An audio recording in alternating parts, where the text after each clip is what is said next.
kita mulai dengan baca basmalah. Bismillahirrahmanirrahim. Baik.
Saya mau nanya ini yang nomor itu cara fungsi naik sama turun gimana? Mungkin bisa ngasih contohnya sama kayak gini. Intinya gini nih, langkah gini. Kalau maksimum, minimum, fungsi naik, fungsi turun, gunakan turunan pertama. Kalau yang titik belok, sekong ke atas, sekong ke bawah, gunakan turunan ke dua. Berarti kalau yang ini kamu turunan ke berapa ini? Pertama, oke kan? Ini berarti yang kamu pakai yang ini kan? Iya. Ya. Kalau turunan pertama yang positif lebih dari 0, berarti naik atau turun? Lebih dari naik. Naik. Ya. Berarti kalau ini, Turun. ini, Naik. ini, Turun. ini. Naik. Nah, sekarang pertanyaan besar yang fungsi naik berarti mana intervalnya? 0 kurang dari X kurang dari 45 Lagi. habis itu 135 derajat kurang dari X kurang dari 225 derajat 315 derajat kurang dari X kurang dari 360 derajat. Kalau turun berarti yang mana? Nih, yang 45 sampai ini. Iya. 35 terus yang kedua 225 sampai 315. Oke. Ngerti enggak? Oke. Nah, jadi itu terus nanti kalau mengerjakan yang apa namanya titik belok gunakan turunan kedua. Kalau nomor 2 kan yang ditanyakan sampai fungsi naik fungsi turun saja. Berarti Iya. gunakan turunan ke berapa nih? Yang pertama. Iya. Kalau dari titik belok cekung atas cekung bawah gunakan turunan Kedua. Nah, berarti nomor 2 perlu nggak turunan kedua nih? Enggak. Nah, itu. Oke. Sip. Lanjut bisa. Ya.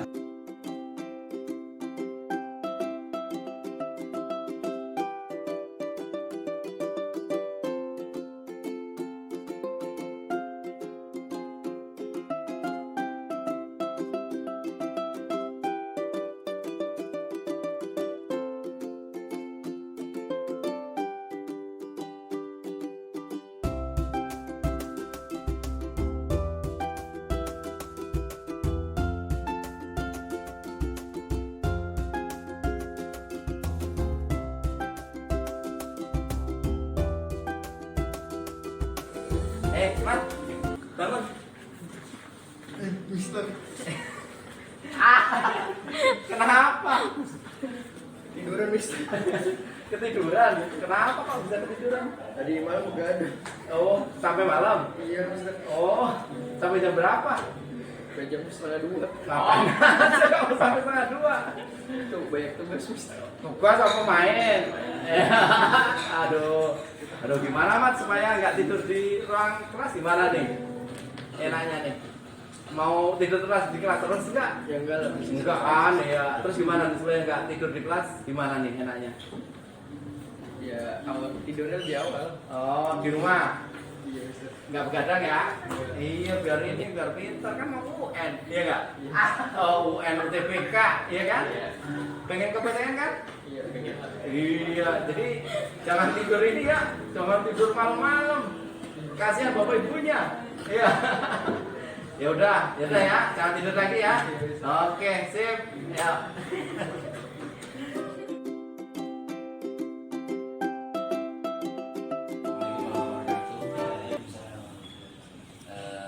Kamu namanya siapa? Hanif. Terus kamu? Awal. Hanif sama Awal. Mister dengar kalian tadi habis berantem ya? Iya.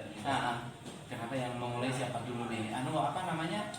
Yang mukul siapa tadi yang mukul? Oh iya, kamu ada bekasnya ya? Kenapa Awal kok seperti itu? Karena dia cincinin saya. Emang masalah apa sih? Ini bola. Bola kenapa bolanya? Gara-gara kalah barusan Inter bola MU. Menangan mana siapa? MU. Oh, kamu pendukung 4-1, MU. 4-1. Oh, pendukung MU. Iya. Terus kenapa keselnya kenapa emang? Diledekin sama dia. Oh, ngeladekin terus. Iya. Oh, terus kesel. Iya. Emang ngeladekinnya sampai ngomong gimana? Kok sampai kesel kamu? 4. Oh gitu. Terus kesel. Iya. Terus kamu apain? Tonjok. Oh. Terus gimana kamu ditonjok? Bisa. Oh, sakit. Oh. Terus gimana nih enaknya Wal? Nah, itu kira-kira itu pembuatan yang benar kayak gitu tuh. Iya bisa. Ya sebenarnya sih kesel ya lumrah gitu ya. Terus apa namanya ngenceng-ncengi ya juga ya mungkin ada semangat untuk karena mungkin timnya menang mau ngecengi ya agak ya lumrah, cuman kalau sampai nonjok kira-kira gimana itu? Salah bener nih? Salah ya. Terus gimana Awal nih tanggung jawab apa nih yang bisa kamu lakukan itu pimpinnya sampai seperti itu tuh? Mungkin dibawa ke dokter. Oh gitu. Kamu setuju kalau dibawa daftar ini diobati? Oh bisa. Diobatin ya. Oke. Ya, baikan ya orang karena teman sekelas masa berantem gitu ya. Nggak boleh ya. Oke, bisa baikan sekarang? Ya udah, salaman dulu. Ya, terima kasih. Nanti ini besok lagi kalau jangan nggak usah sampai berantem dong. Gitu ya, ya. Lebih baik lagi. Ya udah ya, kita aja ya. Sip. Nah, ya. Kita aja.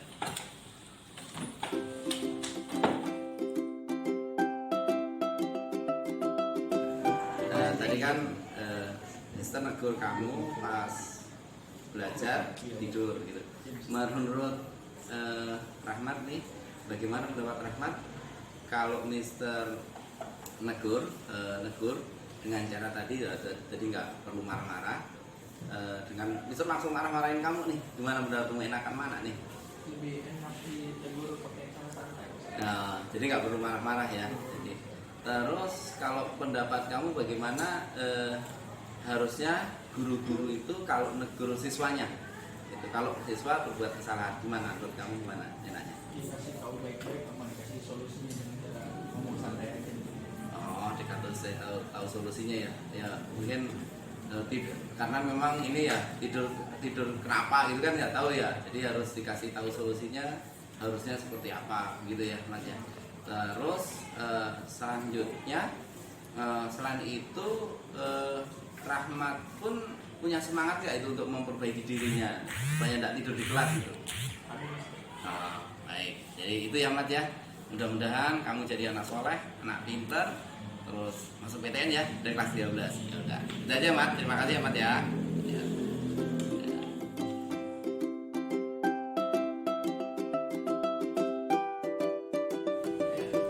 Awal sama Hanif, kalau seandainya nih kamu berbuat salah seperti tadi ya, berbuat salah seperti tadi, berantem, terus cara menegur Mister itu enggak Mister marahin kan seperti itu kan, Mister nanya-nanya seperti itu, kira-kira lebih enakan mana awal dulu? Lebih enakan sebentar. Ya, jadi enggak marah-marahin, perlu Mister hukum gitu di lapangan gitu, gimana kira-kira enakan mana? Seperti tadi, yang Hanif gimana? Menurut pendapat kalian hukuman di sekolah itu seperti apa sih? Menurut ke siswa itu meningkatkan apa namanya kepribadian siswa karakter siswa atau malah sebaliknya menurut awal ini? Nah, mana? Pemberontak ya, lebih ini ya. Jadi malah sama guru, wah Pak Anu sekarang karena udah dihukum sekalian gitu ya, malah ini ya gitu ya. Kesel gitu ya.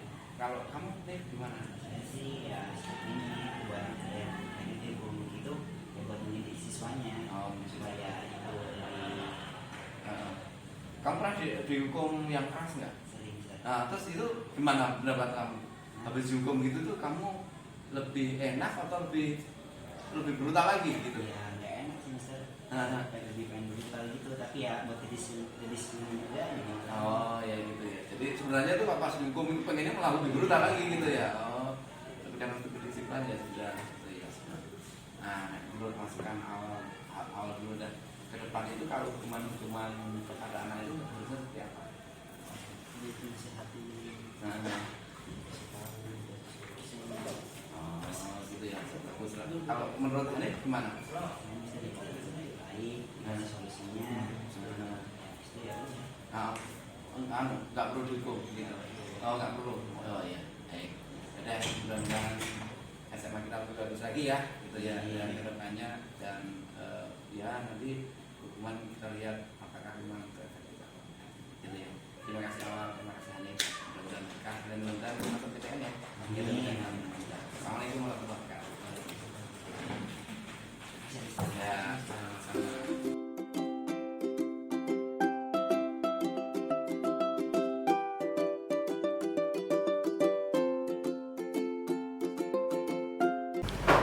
Action. Assalamualaikum warahmatullahi wabarakatuh.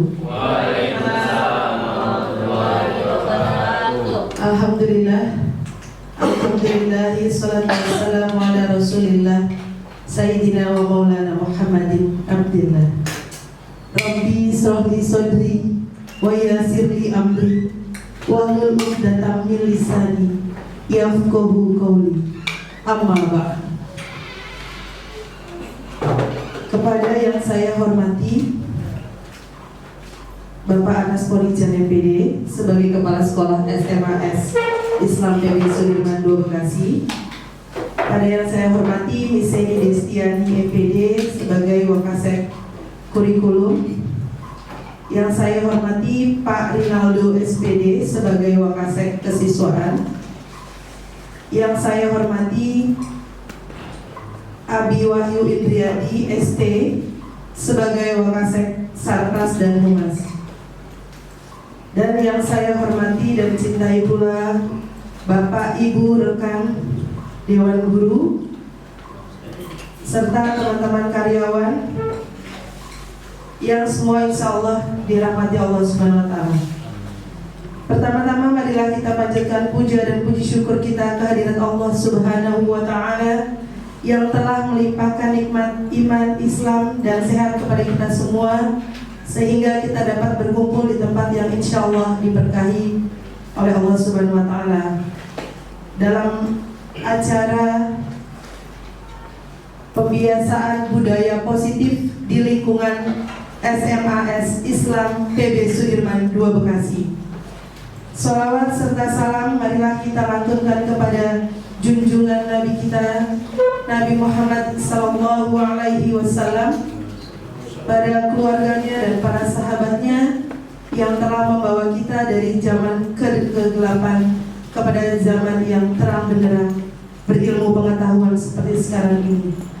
Semoga kita mendapatkan syafaatnya di yaumul kiamah nanti. Untuk mendapatkan keberkahan dan kelancaran dalam acara sosialisasi hari ini, marilah kita bersama-sama membaca basmalah. Bismillahirrahmanirrahim. Baik, izinkan saya untuk menyampaikan susunan acara. Yang pertama adalah pembukaan, yang kedua materi yang akan disampaikan oleh Miss Eni Destiani MPD, kemudian yang ketiga adalah materi yang akan disampaikan oleh Bapak Wagino SSI MPD, kemudian Yang keempat adalah penutupan. Yang kelima adalah doa. Terima kasih. Untuk mempersingkat waktu, untuk Miss Yeni, silahkan. Terima kasih. Terima kasih Miss Diana. Kamera on, action. Baik, bismillahirrahmanirrahim. Assalamualaikum warahmatullahi wabarakatuh. Innalhamdulillah nahmadu wa nasta'inu wa nastaghfiruh na'udzubillahi min syururi anfusina wa min sayyiati a'malina may yahdihillahu fala mudhillalah wa may yudhlil fala hadiyalah. Asyhadu an la ilaha illallah wa asyhadu anna Muhammadan abduhu wa rasuluhu amma ba'du.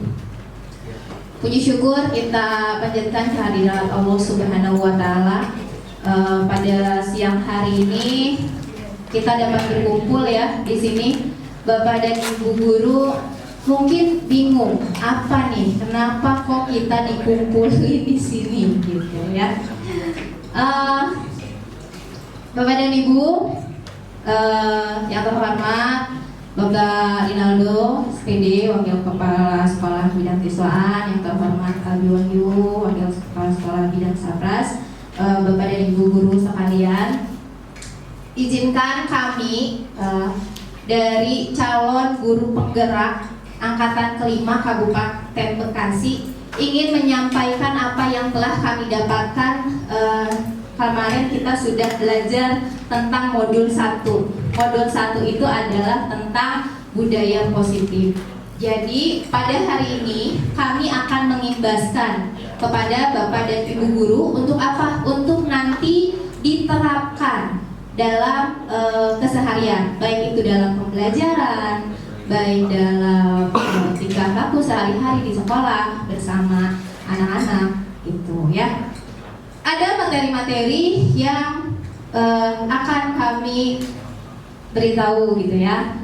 Kami menyampaikan ini, mohon maaf Bapak Ibu, bukan berarti kami akan menggurui ya, tidak, kami juga sedang sama-sama belajar untuk mencapai merdeka belajar ya.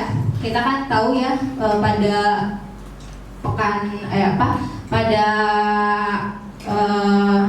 tahun ajaran baru ini kita sudah menggunakan kurikulum merdeka dan sekolah kita juga sudah menjadi sekolah penggerak. Otomatis kita juga harus mengikuti paradigma baru yang berubah dalam tatanan pendidikan gitu ya. Masih semangat Bapak Ibu? Semangat ya. Oke. Materi apa sih yang akan kita sampaikan ya? Yang pertama adalah kita akan menyampaikan tentang budaya positif. Mungkin ada Bapak dan Ibu sudah tahu budaya positif apa yang ada di sekolah kita saat ini? Boleh angkat tangannya? Apa di sana? 5S. 5S. Oke, selain itu? Kerja. 3S. Apa tuh 3S? Senin, sehat, sehat. Oke, apa lagi? Murojaah. Ya, sebetulnya budaya-budaya positif ini sudah kita jalankan lama ya, sudah bertahun-tahun. Cuman ada beberapa hal yang memang serasa kita baru tahu. Saya sendiri merasa baru tahu. Coba, saya punya pertanyaan pemantik. Apakah Bapak dan Ibu setuju dengan pertanyaan ini? Pernyataan ini ya. Hukuman dapat mendisiplinkan anak, setuju tidak? Setuju.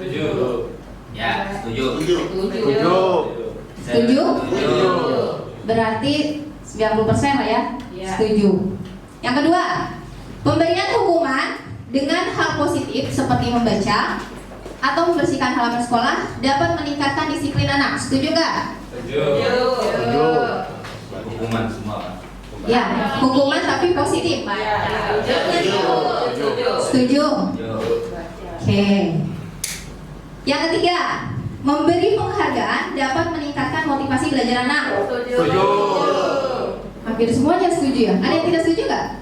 Ya aku lantai dikasih hadiah apalagi. Oh iya ya, udah hampir setuju semua. Setuju. Tapi kita sebetulnya akan tercengang ya melihat apa yang akan saya sampaikan. Oke, materi yang akan kita sampaikan, pertanyaan-pertanyaan tadi akan kita tahu jawabannya setelah ini. Ini topiknya ya. Yang pertama adalah disiplin positif. Kemudian nilai-nilai kebajikan yang universal. Kemudian kita akan tahu juga tentang teori motivasi, hukuman dan penghargaan. Itu sebenarnya bagus atau enggak sih gitu. Kemudian restitusi. Ada yang pernah dengar restitusi? Restitusi baru hari ini ya. Oke. Kayak kita kelas. Oke. Kebutuhan dasar manusia dan dunia berkualitas. Kemudian ada restitusi 5 posisi kontrol dan restitusi segitiga restitusi. Nanti saya menyampaikannya berdua bersama Mr. G ya. Oke. Yang pertama adalah kita akan membahas tentang disiplin positif dan nilai-nilai kebajikan universal. Kebajikan berarti kebaikan ya. Oke. Saya minta 2 orang. Siapa yang mau berpartisipasi? Marido. Ya, Marido sama Ibar. Oke. Pak Ibar, misalkan ya. Pak Ibar, misalkan Pak Ibar punya sesuatu yang berharga, kepakan di tangan. Misalnya apa? SOSS. Ya. Oh, emas katanya. Mas Kibar. Pegang dengan erat ya. Oke. Pak Rido. Minta emas yang ada di tangan Pak Kibar. Boleh pakai ancaman, boleh pakai rayuan, boleh hardikan, boleh apa saja. Silakan. Mas. Lu mau pakai mic? Oh, nggak usah. Gua minta dong. Kalah itu mah. Ayo sampai dapat. Tukerannya nggak mau punya gue ya? Enak aja. Kenalin deh. Jadi biar kebuka aja gitu. Iya, biar Pak Kibar mau ngasih ke Pak Rido. Ayo gimana sih? Paksa bos. Ah. Paksa. Pakai kekerasan. Pakai kekerasan boleh, pakai rayuan boleh, pakai hardikan boleh. Gue dihatik. Yang ini masuk ke bagi gue dong. Paksa bos badannya. Ntar pulang gue anterin deh. Agak mau ya mas. Pak Kibar mau ngasih nggak? Kenapa? Pelit banget. Kenapa? Iya lebih berharga. Oh, lebih berharga ya. Oke, terima kasih buat Pak Kibar dan Pak Rido. Coba, apa yang bisa kita pelajari dari kejadian tersebut? Pelit. Pak Kibar Pelit. Apa? Mencoba mempertahankan miliknya. Oke, mencoba mempertahankan miliknya. Ada lagi? Keteguhan hati. Mempertahankan. Keteguhan hati. Keteguhan hati. Oke. Ada lagi? Kemampuan merayu. Kemampuan merayu. Kurang. Oh, kurang kemampuan merayunya ya. Punya cewek saya bisa.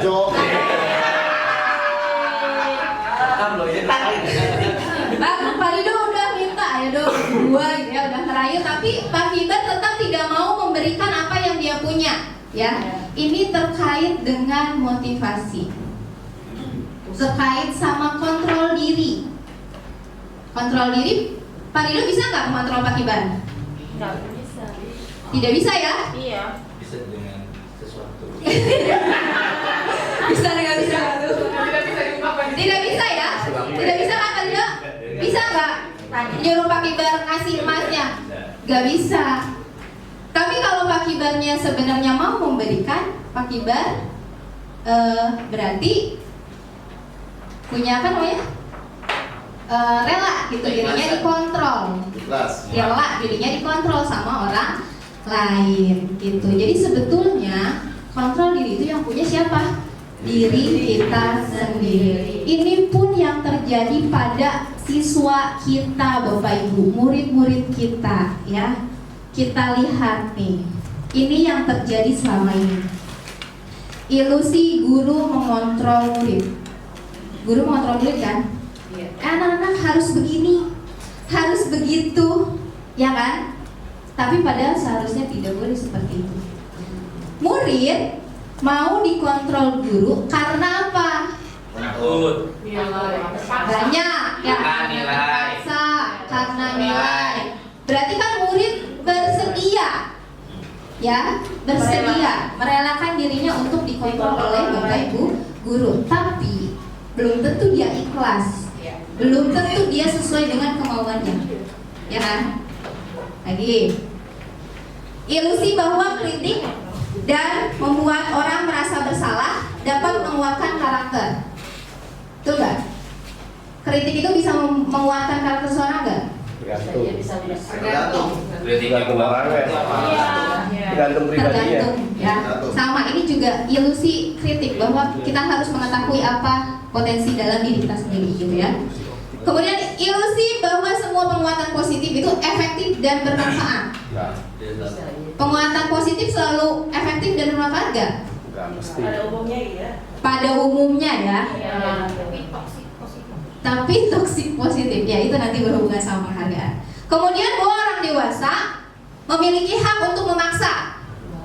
Tidak ya? Tidak. Nah, tapi paradigma seperti inilah yang dipahami oleh orang pada umumnya. Gitu.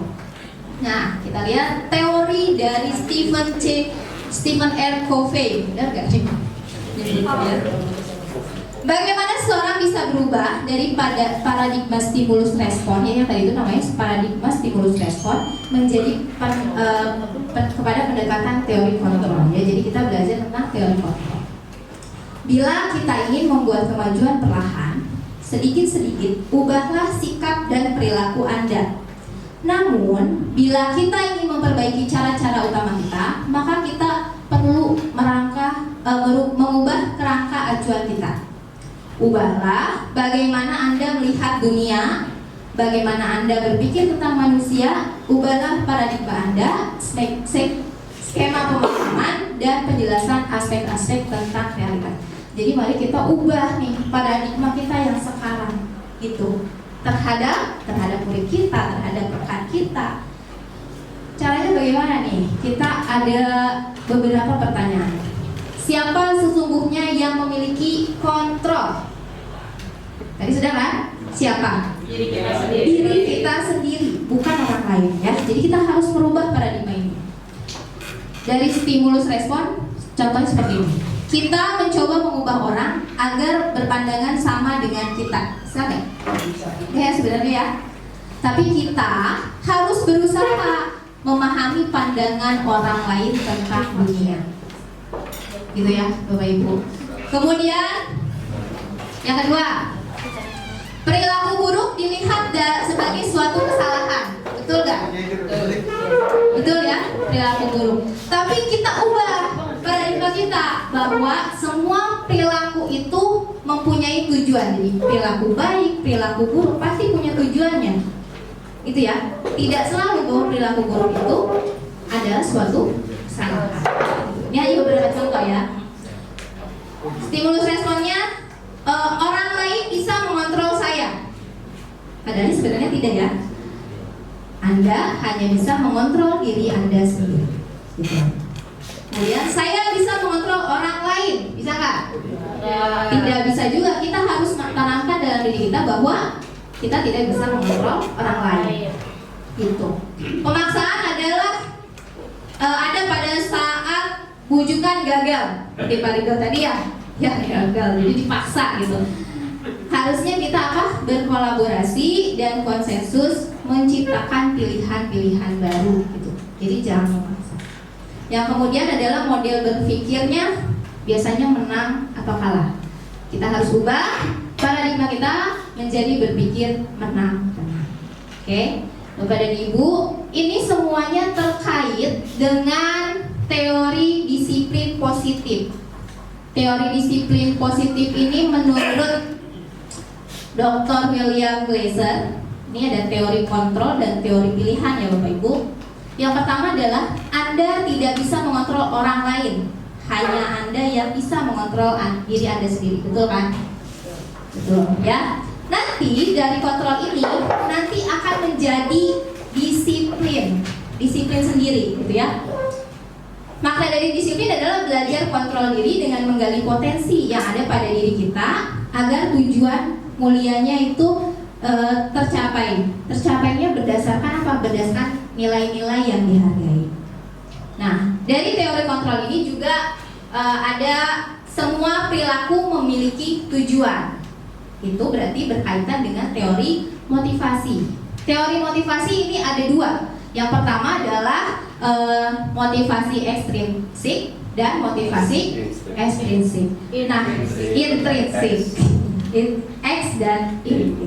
Yang ekstrinsik ini tujuannya adalah yang pertama untuk menghindari hukuman. Ya enggak? Misalnya kamu cepat kerjain tugas, kalau nggak nanti bisa dihukum. Nah, itu namanya berarti motivasi dari anak untuk mengerjakan tugas itu hanya supaya dia tidak dihukum, gitu ya. Kemudian untuk mendapatkan imbalan penghargaan tadi. Ayo kamu belajarnya yang bagus, nanti misalnya kasih hadiah segudang coklat misalnya. Itu juga kan imbalan, penghargaan, sama. Motivasi ekstrinsik itu sifatnya, ya. Sedangkan yang harus kita tumbuhkan, nah motivasi ekstrinsik ini sifatnya tidak jangka panjang. Kalau misalnya si anak sudah sering dapat penghargaan, dia akan giat lagi gak belajarnya? Tidak, ya. Motivasi ekstrinsik ini akan efektif apabila dia jangkanya jangka pendek. Tapi kalau jangka panjang tidak, gitu. Karena nanti dia tidak akan menjadi kreatif, ya kan? Kreativitasnya terbatas karena hanya sebatas yang disuruh saja, sebatas yang diperintahkan saja. Nah, yang harus kita munculkan adalah motivasi intrinsik. Benar ya. Nah, apa itu? Ya, untuk menghargai diri sendiri. Jadi si murid itu harus tahu nih nilai-nilai kebajikan yang ada pada dirinya, gitu. Nilai-nilai kebajikan universal dan keyakinan kelas, gitu. Keyakinan kelas ini kan dibuat dari asalnya adalah peraturan kelas, gitu ya. Nah, kemudian ini ada model berpikir menang-menang, kolaborasi, nanti akan secara jelas dijelaskan sama Mr. Yi ya, tentang 5 posisi kontrol dan segitiga restitusi itu seperti apa, ya, termasuk 5 dasar kebutuhan manusia. Kita lanjut dulu ke disiplin, ya. Nah, kata disiplin, tahu kan Bapak Ibu disiplin? Disiplin ya. Disiplin itu sebetulnya artinya adalah belajar, ya. Disiplin itu membuat orang menggali potensinya menuju sebuah tujuan agar dia dihargai. Namun biasanya dalam budaya kita, disiplin itu merupakan sesuatu kepatuhan.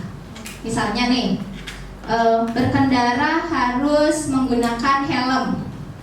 Itu disiplin kan? Nah, tapi disiplin itu berhubungan dengan ketidaknyamanan. Kenapa? Karena nanti kalau tidak pakai helm berarti ditilang polisi, gitu ya. Itu yang beredar di kalangan kita saat ini, gitu ya. Padahal disiplin itu adalah belajar untuk menggali potensinya menuju tujuan agar nilai-nilainya berkembang, gitu ya.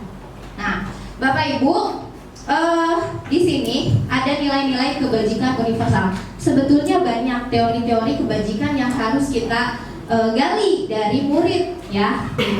Nilai-nilai kebajikan ini adalah sifat positif manusia yang merupakan tujuan mulia yang ingin dicapai setiap individu.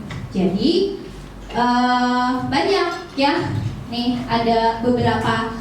Tapi yang karena kita dalam pendidikan yang akan kita tonjolkan nilai-nilai kebajikannya itu berhubungan dengan profil pelajar Pancasila. Masih ingat Bapak Ibu apa saja? Beriman bertakwa. Ada di sini. Beriman bertakwa. 1. Beriman bertakwa kepada Tuhan yang Maha Esa dan berakhlak mulia. Yang kedua, mandiri. Yang ketiga, bernalar kritis. Yang keempat, berkelindahan lomba, bergotong royong dan kreatif. Sebetulnya masih banyak gitu ya Bu, Bapak Ibu, nilai-nilai kebajikan yang lebih banyak daripada apa yang tertuang dalam profil pelajar Pancasila. Tapi untuk kita akan gali semuanya dari profil pelajar Pancasila gitu.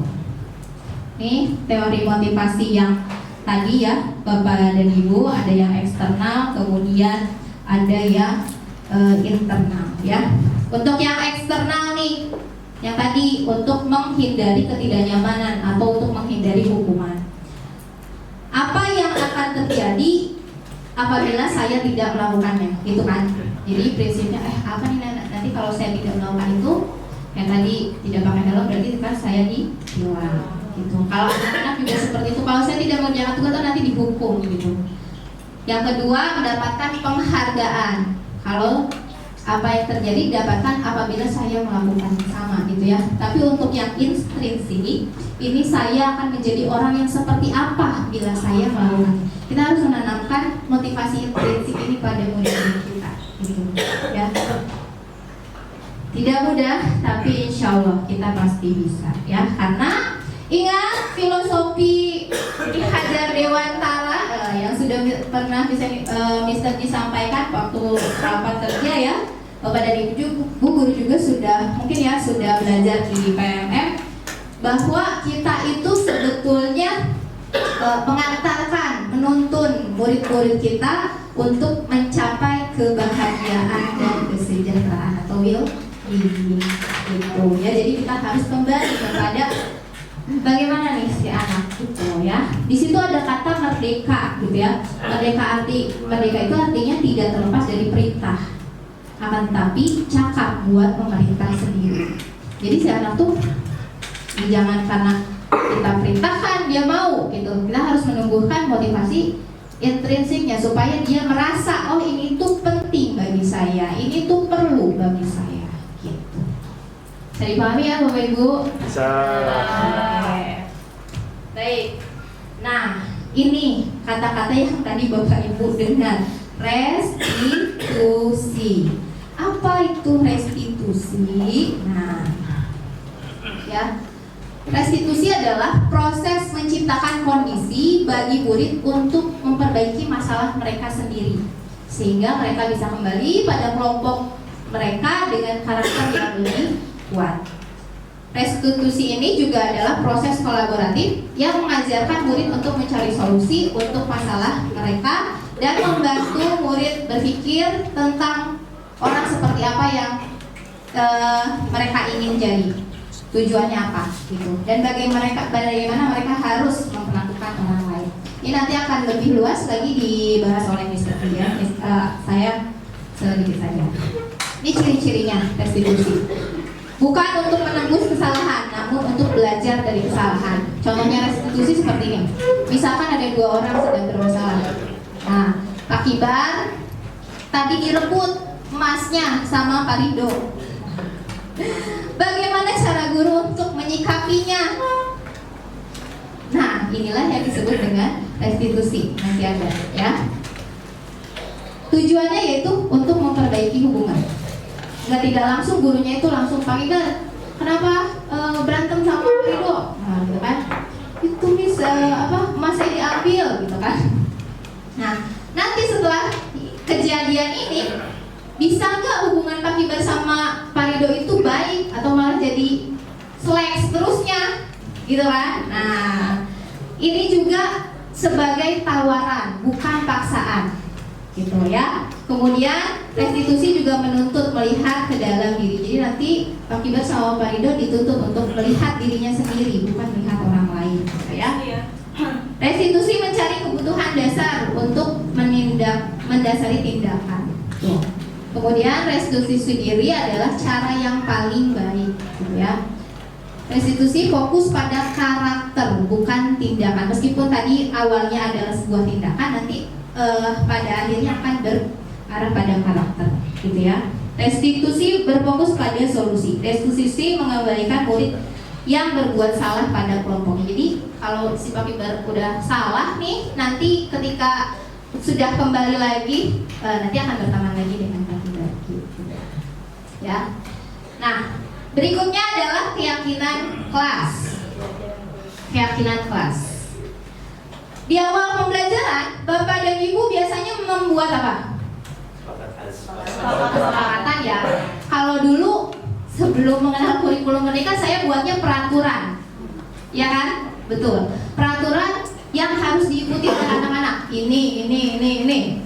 Tapi setelah kurikulum merdeka, kita ubah nih peraturan itu menjadi kesepakatan. Kesepakatan berarti si anak juga menyepakati ya.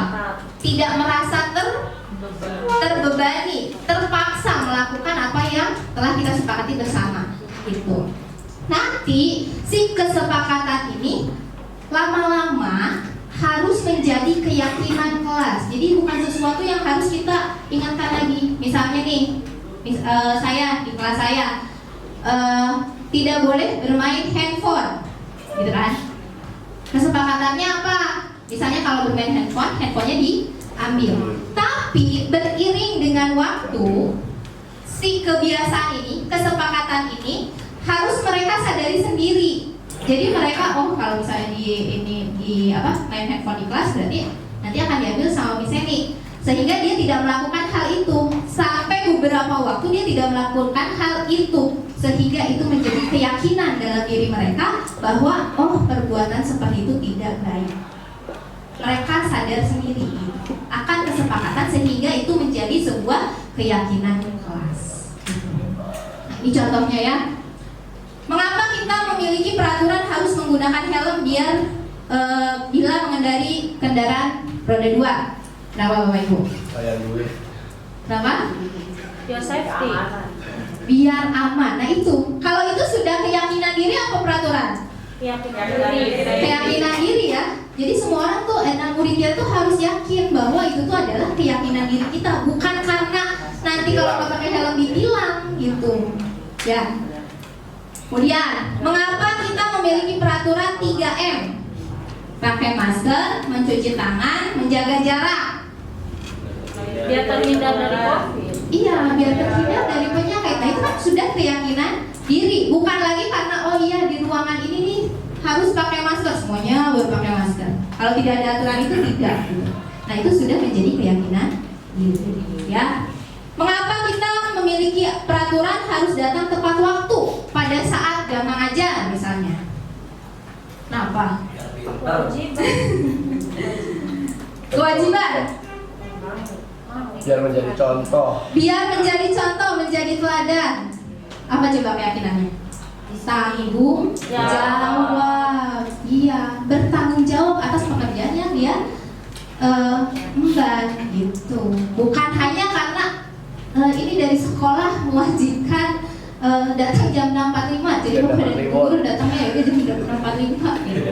Tapi bentuk sebagai tanggung jawab itu yang disebut dengan keyakinan diri.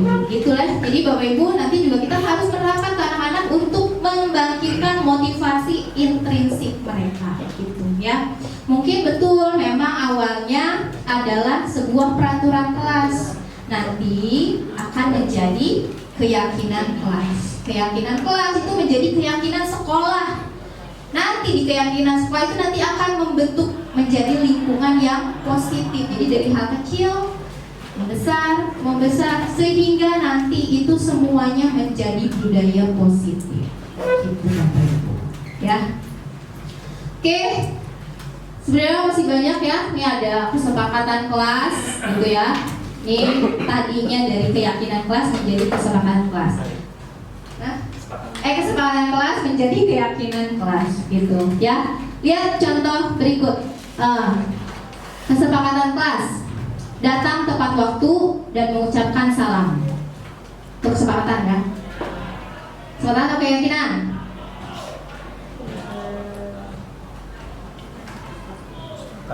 Kesepakatan ya. Kami guru dan murid yang saling menyayangi. Itu kan tidak tertulis ya. Itu ya keyakinan gitu ya. Menjaga kebersihan sekolah. Kesepakatan. Keyakinannya apa? Ya, kami murid yang cinta kebersihan. Nah, itu sudah menjadi keyakinan dan lain sebagainya gitu. Oke. Mungkin takut terlalu lama. Nih, ada juga peraturan dan keyakinan kelas. Ini contohnya ya. Selalu kembalikan buku ke tempatnya, itu keyakinan kelasnya adalah tanggung jawab. Dilarang mengganggu orang lain, berarti keyakinannya adalah menghormati orang lain. Dan seterusnya lah ya. Bapak dan Ibu silakan boleh belajar di PMM, itu sudah ada tentang disiplin positif. Belajar lebih banyak itu. Dia hanya berpengaruhnya jangka pendek, tidak jangka panjang. Penghargaan itu juga bisa menghukum, ya. Kenapa? Penghargaan juga mengurangi ketepatan. Penghargaan itu sebetulnya tidak efektif. Penghargaan itu juga merusak hubungan. Jadi misalnya yang dapat penghargaan Pak Kibar terus, ya. Yang lain jadi ya udah males gitu kan. Mau menuju itu tuh males karena yang dapat penghargaan cuma satu orang, kan? Terlena gitu kan. Nah, temannya jadi ya udahlah itu. Jadi males sama Pak Kibar gitu kan. Emang males Ya terus yang dapat penghargaan. Nah, ini juga ya. Jadi penghargaan itu juga merupakan sebuah hubungan ya. Jadi penghargaan itu juga menurunkan kualitas. Penghargaan mematikan kreativitas dan penghargaan juga mengurangi motivasi intrinsik gitu. Ya, beberapa terkait sama tindakan guru, mana yang merupakan hukuman, ada juga hukuman, ada juga konsekuensi ya. Ini contohnya. Contoh, mencatat 100 kali di dalam buku kalimat saya tidak akan terlambat lagi, karena terlambat sekali itu hukuman. Kalau konsekuensi, menggantikan kertas tugas teman yang telah dicoret-coret, itu contohnya ya. Kalau hukuman, lari mengelilingi lapangan basket 2 kali karena terlambat hadir di sekolah, itu hukuman. Konsekuensi, lari mengelilingi lapangan basket karena terlambat 10 menit untuk pelajaran PJJ, ini konsekuensi. Jadi bedanya hukuman sama konsekuensi apa Bapak Ibu? Kira-kira?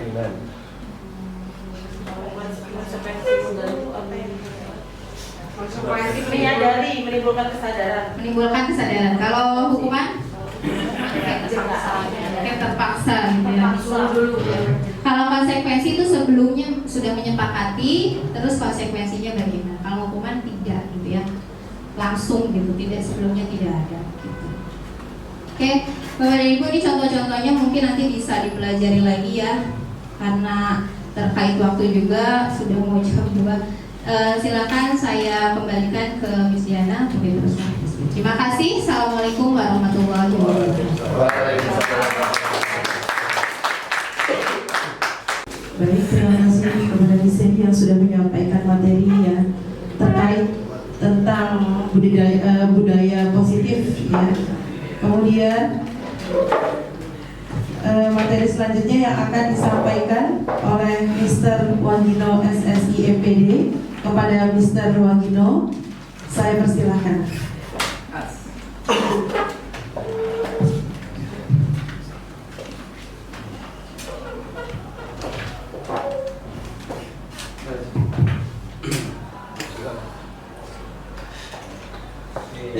Bismillahirrahmanirrahim. Assalamualaikum warahmatullahi wabarakatuh. Waalaikumsalam warahmatullahi wabarakatuh. Anas sebagai kepala SMA dengan berkasih yang saya hormati, Sedi, Pak Wahyu, Pak Ibu yang saya hormati, dan Bapak Ibu semuanya yang saya hormati. Mudah-mudahan Allah memberkahi kita semuanya. Alhamdulillahirrahmanirrahim. Rabbi shrah li sadri wa yassir li amri wa hlul 'uqdatam min lisani yafqahu qawli. Amin ya rabbal alamin. Baik, di sini akan kami sampaikan tentang apa yang kami dapatkan, karena ini kewajiban kami berdua. Kalau ada yang satu modul kita dapatkan, satu pelatihan kita dapatkan, harus kita sampaikan atau kita indahkan kepada Bapak Ibu semuanya, gitu ya. Jadi ini pendekatan restitusi. Tadi yang disampaikan Miss Eni, restitusi tadi apa? Pemulihan kondisi.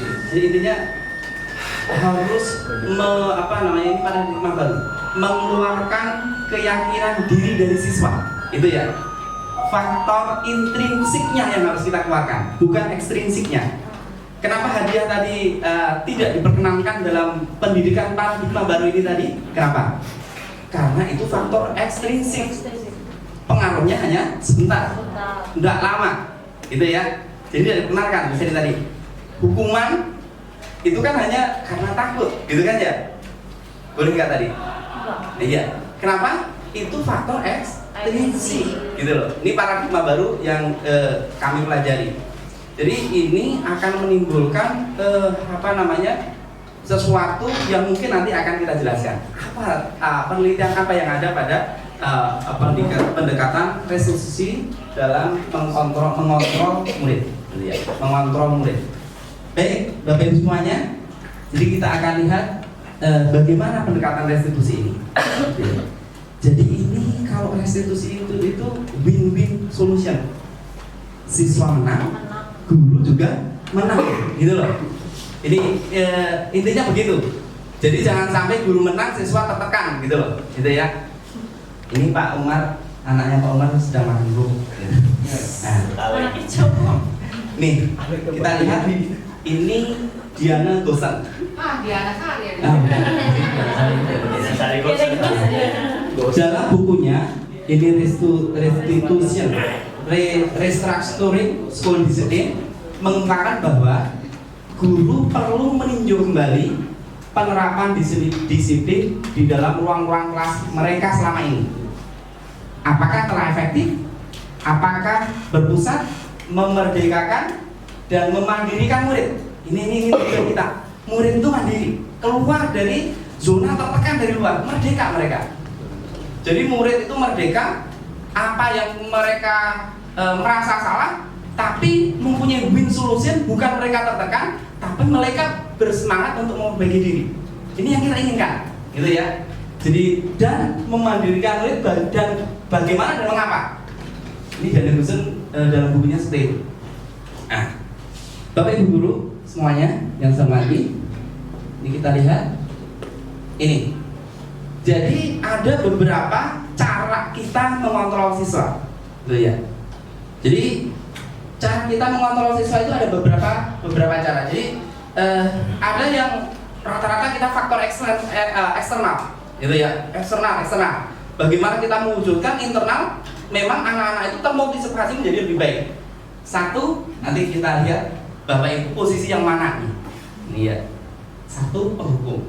Jadi ngontrol anak, kita bertindak sebagai penghukum. Yang kedua, membuat rasa bersalah. Penghukum jelas ya. Misal si pet, sini, terus abstrak sekali. Pernah misi pet? Enggak. Saya dulu seperti itu. Terus yang kedua, membuat rasa bersalah. Nah, kita lihat kata-kata apa buat rasa bersalah. Jadi menyalahkan siswa menjadi tertekan. Nanti kita lihat kata-katanya apa. Ketiga, ngontrol siswa, memposisikan dia dengan teman. Bagaimana nanti kita lihat. Yang keempat, itu pemantau, mengontrol siswa, kita bertindak sebagai pemantau. Dan yang kelima adalah bertindak sebagai manajer. Ini perlu banget. Ya. Kita lihat. Ini kondisinya. Nah, ini lihat motivasi internal, eksternal. Posisi di sini, Ibu. Jadi posisi kontrol yang melahirkan kondisi eksternal. Jadi siswa itu mendapat tekanan dari luar. Pak Kibar tadi diminta Pak Ridho untuk buka, kalau dia itu nggak buka, ya, itu Pak Ridho nggak bisa buat apa-apa. Siswa pun seperti itu, Bapak Ibu. Walaupun eksternal seperti apa, hatinya bocah belum bisa kita buka, bagaimanapun kita itu berusaha untuk buka, si siswa nggak akan bisa membuka. Ini tadi apa yang kita ambil kesimpulan dari Pak Kibar dan Pak Ridho seperti itu. Jadi bagaimana supaya Pak Kibar bisa buka ini? Kontrolnya di mana? Di Pak Kibar sendiri. Jadi kontrolnya di mana? Siswa apa guru? Siswa. Begitu. Pak Kibar siswa, Pak Ridho guru, gitu loh. Maksudnya seperti itu tadi yang dimaksud. Jadi kalau si siswa itu tidak membuka diri, gurunya seperti apapun, dengan cara kontrol apapun, itu nggak bisa terbuka. Makanya yang kita tumbuhkan bagaimana Pak Kibar itu dengan sukarela membuka diri. Ini emas loh disumbangkan, gitu loh, maksudnya seperti itu. Gitu loh. Ini yang kita inginkan seperti itu. Nah, Mas Iba. Terus gini, Mas Kibar. kalau kita masih ada di posisi pertama, kedua, Jangan Mas Kibar terus menangis. tadi ininya Pak Kibar ini ya. Nah, ini identitas gagal posisinya di nomor 1 dan 2. Posisi kontrolnya. Nanti kita lihat. Contoh nih, gurunya yang apa yang dilakukan ketika menjadi guru itu menjadi penghukum? Apa? Baca nih spek. Hukum. Menghardik, menunjuk-nunjuk, menyakiti dan menyindir. Itu. Kalau guru sebagai penghukum, ini nunjuk-nunjuk, nyindir, gitu ya. Efeknya apa Miss Ipen? Membuat orang anaknya bagaimana? Ini kata-kata guru, coba kata-kata gurunya gimana? Kalau kamu tidak melakukannya, saya akan kasih nilai kamu jelek ya. Ini penghukum. Terus hasilnya apa, Miss Ipen? Memberontak, pendendam, menyalahkan orang lain. Oke, ini bukan kata saya, ini penelitian loh. Ini penelitian. Ini hasil penelitian. Jadi bukan kata kita, bukan kata Kemendikbud, tapi ini memang hasil penelitian. Hasilnya kalau seperti ini, anak itu menjadi pemberontak, mendendam, menyalahkan orang lain. Jadi ketika kita lakukan seperti itu, yang tadinya itu anak salahnya kecil, tapi malah seperti ini efeknya. Gitu loh Bapak Ibu. Nih lihat, kita masih pengontrol juga. Cepetan. Nah, muridnya berkata apa di belakang? Misi P, masih Misi P.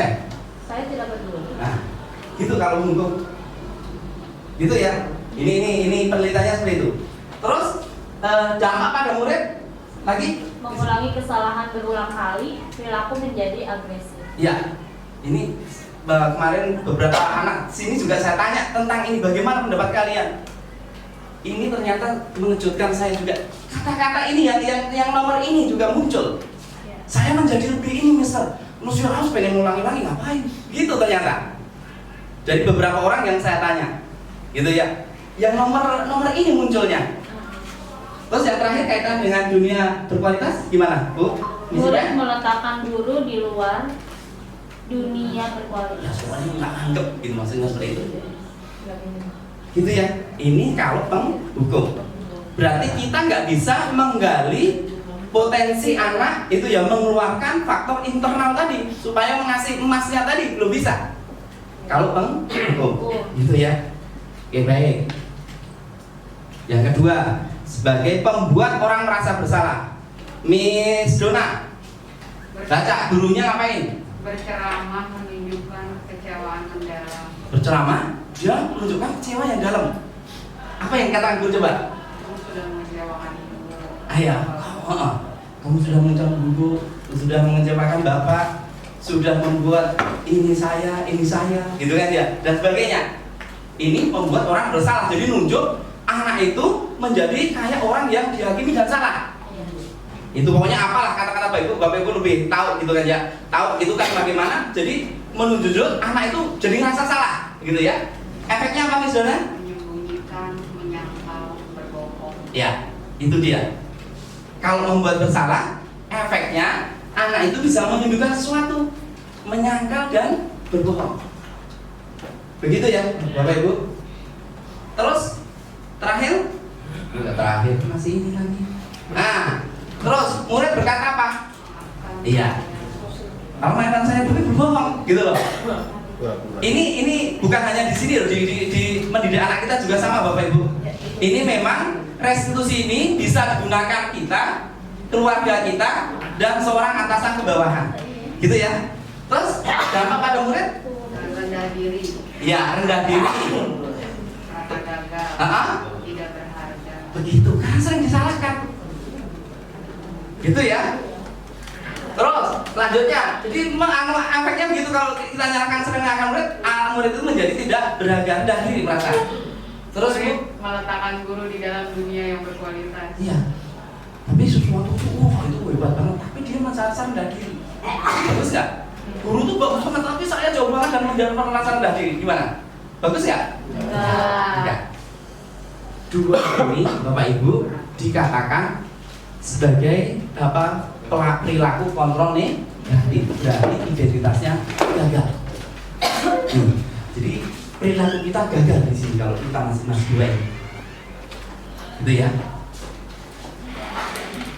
Terus selanjutnya, perilaku kontrol yang positif. Ini perilaku kontrol negatif, ini perilaku kontrol yang positif. Ini yang positif dan ketiga dan empat. Siapa nih? Pak Rido. Nih. Membuatkan alasan-alasan untuk murid-muridnya. Iya, membuatkan alasan-alasan untuk muridnya. Gurunya ngapain Pak Rido? Ini untuk Bapak ya. Terus? Sudah nanti Bapak bantu bereskan deh. Ya. Jadi seperti itu. Lakukan untuk Bapak Ibu ya, pokoknya ini lakukan. Bapak Ibu remedi pokoknya jangan jaga kehormatan aku udah Bapak Ibu gitu kan. Pokoknya ini tak kerjain semua gitu kan ya. Malas itu Mas. Ini juga kalau ada ini apa namanya, orang pun juga seperti itu. Aduh jangan gitu dong, bantu Bapak Ibu dong, gitu kan ya. Bapak Ibu mau penelitian ya? Bantu dong, gitu kan ya. Jadi membuat, iya jadi membuat anak itu menjadi rada saya dapetin munafik gitu loh. Gitu dong. Ya kan? Iya, jadi tuh hasilnya gimana? Anak ketergantungan. Gak ada muncul. Ya intrinsiknya nggak muncul ya, gitu kan? Hasilnya seperti itu. Terus ininya murid berkatanya apa? Ya, saya pikir Bapak teman saya nih. Ya. Iya. Dampaknya pada murid apa Pak Rido? Tergantung, tidak mandiri dan tidak bisa memutuskan. Itu dia. Kalau kita saling mencokoki seperti itu, siswa ketergantungan sama kita, tidak mandiri, gitu kan ya? Ada sesuatu tidak bisa memutuskan, gitu kan ya? Pokoknya tergantung terus. Kalau ada bawahan juga seperti itu kan, gitu kan? Kalau bawahan nggak, ya udah sana jalan. Jadi ketergantungan sama kita juga bisa ngapa-ngapain kan? Seperti itu kan ya? Sama seperti itu, maksudnya seperti itu. Guru pun juga seperti itu. Anak pun juga seperti itu. Tergantung sama ininya, bapak ibunya kan seperti itu kan? Oke, terus murid meletakkan guru sebagai orang penting dalam dunia berkualitas. iya, jadi tetap ini efeknya tetap seperti itu, gitu kan? Ya guru tetap dalam dunia berkualitas, efek lainnya tidak hadirnya. Jelas ya Bapak Ibu? Ini kalau mau bisa sama kamu, pokoknya teman banget, tapi udah bantu ibu, bantu bapak, itu tapi jadi ya dari seperti itu. Misi P tadi udah misi nak, memantau. Menghitung dan mengukur. Menghitung dan mengukur, memantau. Terus gurunya berkata apa? Apa peraturannya? Apa konsekuensinya atau sanksinya? Apa yang telah kamu lakukan? Apa yang terjadi sekarang? Ya, jadi ini sudah mulai ini, sudah peraturan nih, peraturan nih, peraturannya gimana? Kalau kayak gini, peraturannya apa? Konsekuensinya apa? Sambil gitu kan ya, sambil gitu aja, gitu kan ya. Terus ini agak lebih baik lagi, nambah naik ini ya. Terus apa yang telah kamu lakukan? Apa yang terjadi kalau gini, gitu kan ya? Sambil no, gitu kan ya. Hasilnya apa? Ini Nina? Menyesuaikan, tapi bila diawasi aja. Betul. Jadi seperti itu. Ada seperti ini hasilnya anak kita? Ada. Seperti itu. Jadi ini hanya maksudnya kalau diawasi, kalau nggak diawasi ya sesuai ininya. Gitu kan ya. Karena faktor ekstrinsik masih sampai sana. Ini penelitiannya seperti ini penelitiannya ya, Bapak Ibu. Ini penelitiannya seperti ini. Ini terus. Nah, lanjut. Miss Nina, lanjut. Saya akan dapat berapa bintang kalau melakukan hal tersebut. Nah, ini juga gitu ya. Ini kalau anak-anak SD ya. Nah, jadi murid seperti ini. Jadi kalau dipantau, dia ngerjakan sungguh-sungguh. Kalau enggak, bodo amat. Gitu loh. Ini ya. Jadi kalau dilihatin, ngerjakan. Kalau ada atasan, rajin. Kalau nggak ada, bagaimana? Seperti itu ya. Jadi ada rajin kalau ada yang mengawasi, efeknya kan gitu kan? Kalau nggak yang ada yang ngawasi, enggak. Udah amat. Terus lanjut. Jika sudah melakukan hal tersebut, apa yang akan saya dapatkan? Jadi ini pokoknya diukur terus, ngukur terus orang itu. Kalau ini aku dapat apa dong? Gitu kan? Ini laku ini apa dong? Gitu kan ya? Kalau saya kerjakan ini aku dapat apa? Kalau nggak saya kerjakan, Nah, jadi memang kalau ada hadiah, kalau ada iming-imingnya, baru muncul ini ya. teman-teman. Nah, terus dampaknya apa? Ada murid? Menitik beratkan dampak pada diri sendiri, mendapatkan hadiah atau dapat hukuman nih. Iya. Dengan apa yang dilakukan? Ya hanya dua itu. Hadiah atau hukuman. Saya sempat menerapkan di anak saya. Terus saya sadar, Ya, karena saya dengan saya apa lakukan. Saya itu gini, kalau kamu sholat subuh, gitu ya, sholat subuh maksudnya jamaah di masjid, saya kasih 10.000. Kalau enggak, ya Allah, saya menyesal dengan apa yang saya katakan. Setelah jalan 1 bulan, 2 bulan, bukan takut Bapak Ibu, anak itu malah saya dadani kualitas dirinya itu lama lagi gitu loh. Kan takutnya cuma minta, kalau ini minta ya. Jadi kayak dia mau melakukan itu kan ada uang 10.000 itu. Aduh, malah menghancurkan anak-anak ini dalam hati. Habis puasa langsung saya batalkan itu semua, enggak ada gitu. Baru saya dapat materi ini kemarin gitu ya, ternyata betul ini muncul di sini gitu ya. Ini jadi kalau dapat hadiah baru ini, kalau enggak gitu. Makanya saya batalkan di sini. Makanya Bapak Ibu tadi misalnya sampaikan kalau pas belajar dapat 100 saya kasih coklat. Ini enggak boleh. Gitu ya. Ini enggak boleh karena itu membangun dari faktor ekstrinsik gitu dari dirinya enggak muncul. Kita juga ngimingin buku Tanpa aja. boleh ngimingin tanpa barang. Nilai bet kau. Nah, itu enggak apa-apa. Nilai bukan barang ya. Nilai enggak apa-apa. Tapi orang coba Mas, nilai tak kurangi loh, jangan gitu. Iya. Nilainya apa namanya? Tapi itu berupa benda juga ya nilai. Maksudnya gini saja, bagus. Iya. Pujian. Soleh. Semuanya. Ini ya benar ya. terus di sini Iqbal soleh meletakkan guru peraturan di dunia yang berkualitas. iya, jadi sama ini 1, 2, 3 sama.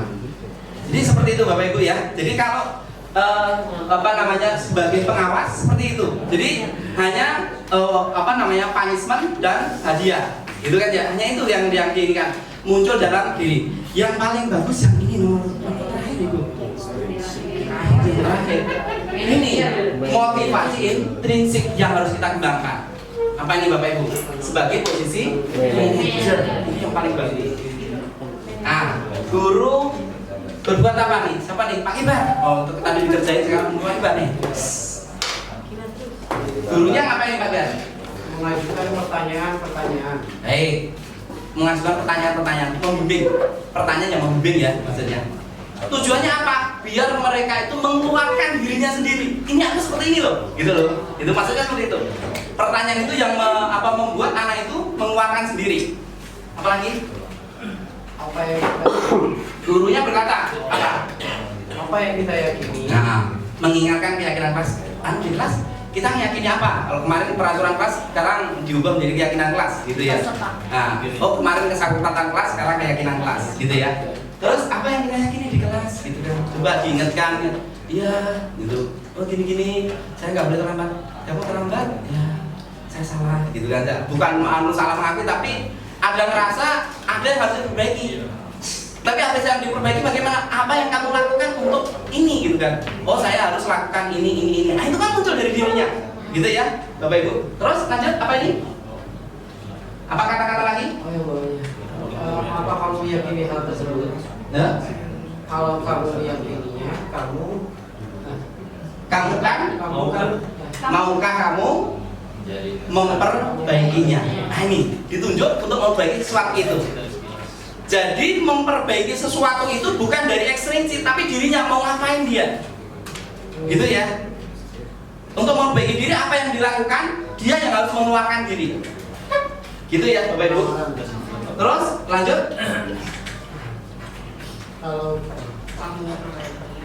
Kalau kamu memperbaikinya, jadi kira-kira hal tersebut akan menggambarkan apa tentang itu? ya maksudnya kalau kamu pergi apa saja yang harus kamu lakukan gitu deh, apa yang dikerjakan dan sebagainya ya, apa yang dilakukan gitu kan. Jadi menggali. Kalau dulu itu sempat pas Pak Ade ada gitu ya, mungkin sama Pak Edo juga, Pak Hilal juga, saya itu mewawancarai anak gitu kan, karena anak itu melakukan pelanggaran cukup berat, minum ya gitu kan ya. Kalau gitu kan susah ya, maksudnya untuk mengoreksi itu susah gitu. Tapi saya tempatkan duduk, tak ajak ngobrol gitu ya. Saya juga tahu teori ini, baru teori ini ternyata muncul seperti itu, begitu ya. Ya saya sadarkan kenapa, ajak ketawa-ketawa aja. Gitu kayak kenapa, ngobrol semuanya. Ini mungkin ada teman-teman yang saya minum di sini dengan teman saya di sini, ini semua. Jadi mungkin yang dipanggil 10 orang itu ngomong semuanya sama. Gitu ya. Saya panggil orang tuanya, dia itu ngomong sama orang tuanya juga. Jadi biar ada win-win solution gitu ya. Apa yang harus kamu lakukan dan sebagainya gitu ya untuk memperbaiki ini kan gitu ya. Jadi seperti itu. Jadi yang harus kita lakukan berkaitan dengan hasilnya seperti apa? Menguatkan watak Dan karakter. Ibu-ibu, bapak-bapak, karakter anak kita sudah terbentuk atau posisi 80% terbentuk. Jadi untuk menerangkan ini butuh perjuangan yang luar biasa. Gitu ya. Karena habitnya muncul gitu dan macam-macam. Kalau mungkin dari kecil ya lumrah, tapi inilah paradigma pendidikan baru yang seperti ini yang disampaikan oleh Kemendikbud. Jadi kita itu bagaimana kita mengeluarkan keyakinan dari diri siswa itu. Itu ya Bapak Ibu ya. Terus hasilnya bagaimana? Nih, muridnya berkata apa? Bagaimana caranya agar saya bisa memperbaiki keadaan ini? Karena kan sulit tadi ya. Untuk ngapain? Apa yang harus saya lakukan ya Bu? Biar ibu itu memaafkan saya juga. Terus ibu kasih solusi. Misal gitu ya. Solusinya kalau gini bagaimana? Jadi berdiskusi. Ya kayak manajer kan gitu kan ya. Memberikan suatu berkata dan membuat solusi bersama gitu ya. Terus lanjut. Saya akan memperbaiki masalah ini dengan cara apa? Gitu. Muncul keyakinan dari dirinya. Gitu Bapak Ibu ya. Ini bisa diterapkan pertama sekali di anak kita di rumah. Gitu ya. Paling pertama belajarnya seperti itu. Terus lanjut dampaknya pada murid. Murid mengevaluasi diri, bagaimana menjadi diri yang lebih baik. Ini dia yang kita inginkan. Jadi ini yang harus kita inginkan. Anak itu mengevaluasi diri terus bagaimana dia itu anak itu menjadi anak yang lebih baik. Itu yang kita inginkan seperti itu. Jadi memang tumbuh muncul keyakinan di diri mereka untuk menjadi orang yang lebih baik. Terus ini sama. Jadi murid meletakkan dirinya sebagai individu positif dalam dunia kualitas. Ya, jadi murid nggak hanya meletakkan guru dan dunia, tapi murid itu meletakkan dirinya sendiri. Dirinya sendiri sebagai individu yang positif dalam dunia berkualitas. Jadi nggak menganggap remah, dia tidak menganggap dirinya kecil, tidak rendah diri, tapi mereka muncul keyakinan pada diri mereka itu murid yang berkualitas. Ini yang kita inginkan. Target ini yang kita inginkan. Muncul suatu keyakinan bahwa mereka itu murid-murid yang berkualitas. Kalau ini sudah muncul di mereka, Bu, mungkin tidak perlu disentil atau cuma langsung muridnya seperti itu, jalan sendiri. Kalau sudah ada murid seperti ini udah gimana kita? Kalau murid sempat dikasih ini ya, gak usah banyak ngomong, anaknya udah jalan sendiri. Walaupun dia nggak bisa, berusaha untuk bisa nanyain gurunya, ngejar gurunya. Nggak akan udah agak stres ini tadi ngapain gitu, stres ini udah dinikmati pelan-pelan, yang penting bagus. Orang itu memang ada kemampuannya masing-masing, pelan-pelan saja, yang penting ada hasilnya. Kan anak jadi senang, oh iya, nggak apa-apa dikit, nggak apa-apa, ayo gitu, datang ngerjain lagi, gitu kan?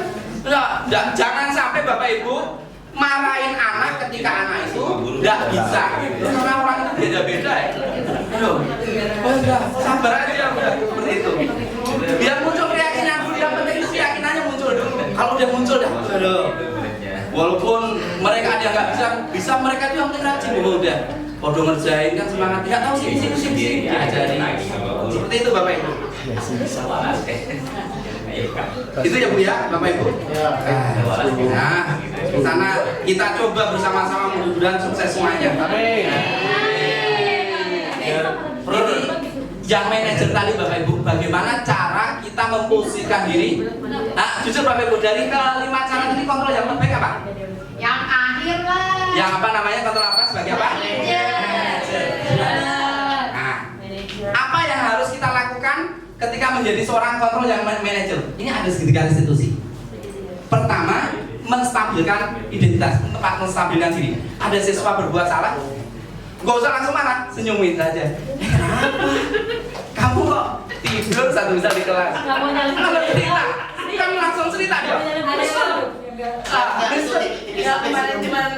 Siapa yang kayak gimana?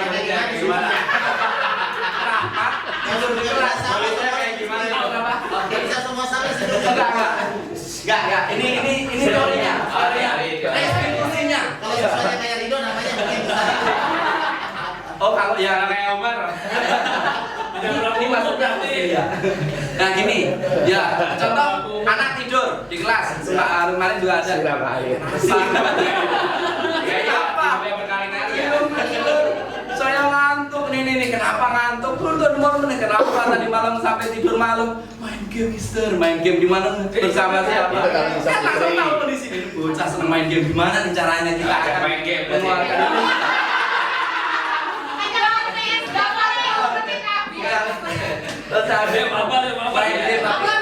Bisa saja caranya sedikit main gitu, tapi kayaknya nggak enak, nggak bagus ya. Ini kata anak saya tadi gitu.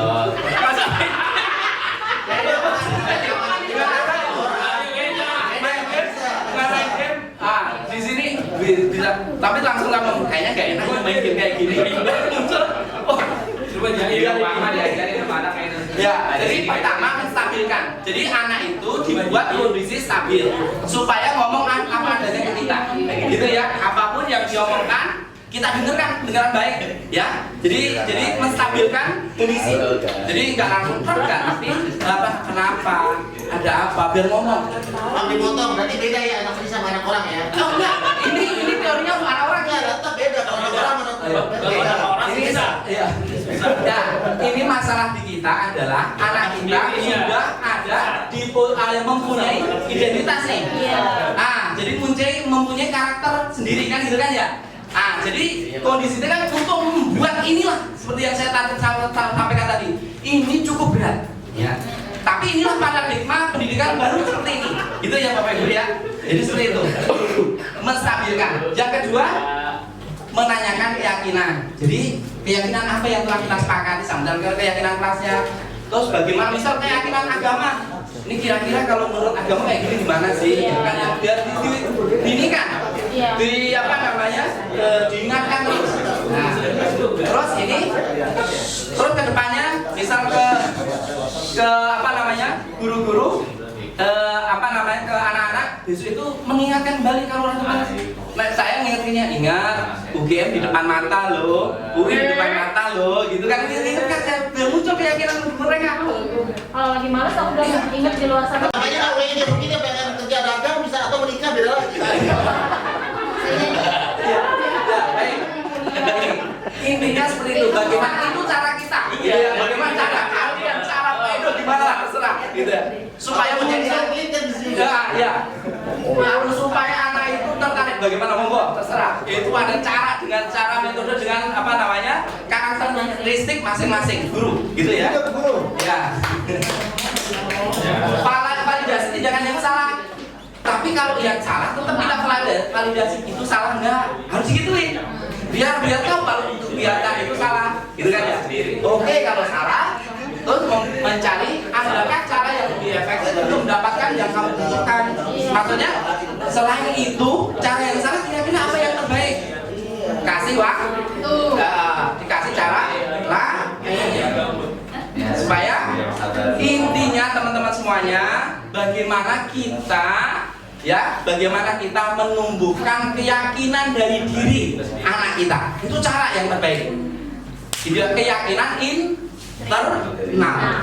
Karena yang mempunyai posisi kontrol itu bukan guru, tetapi siswa. Yang mempunyai posisi kontrol tadi Pak Kibar, bukan Pak Rido. Yang kita inginkan. Itu saja, cukup ya. Terima kasih. Mohon maaf atas kekurangannya. Akhir kalam, assalamualaikum warahmatullahi wabarakatuh.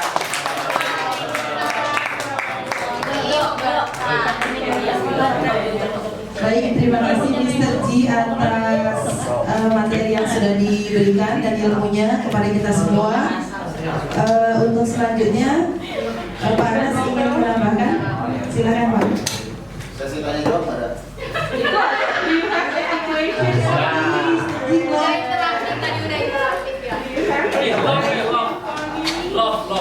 Bismillahirrahmanirrahim. Assalamualaikum warahmatullahi wabarakatuh. Alhamdulillahirrahmanirrahim. Puji syukur kehadirat Allah SWT buat yang Maha Kuasa.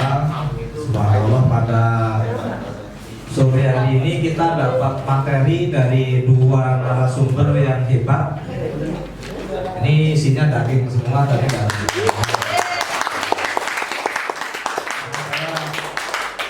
membayangkan kalau guru kita semua guru penggerak ya, begini bergerak dan berdampak. Mudah-mudahan nanti kalau ada tes susulan ya untuk guru penggerak ya, Bapak Ibu yang sudah 5 tahun daftar aja, apakah perkara nanti lolos gak lolos urusan nomor 100, yang penting daftar. Berani tadi sehingga kita punya keyakinan, bukan keyakinan kelas, tapi keyakinan diri. Keyakinan diri bahwa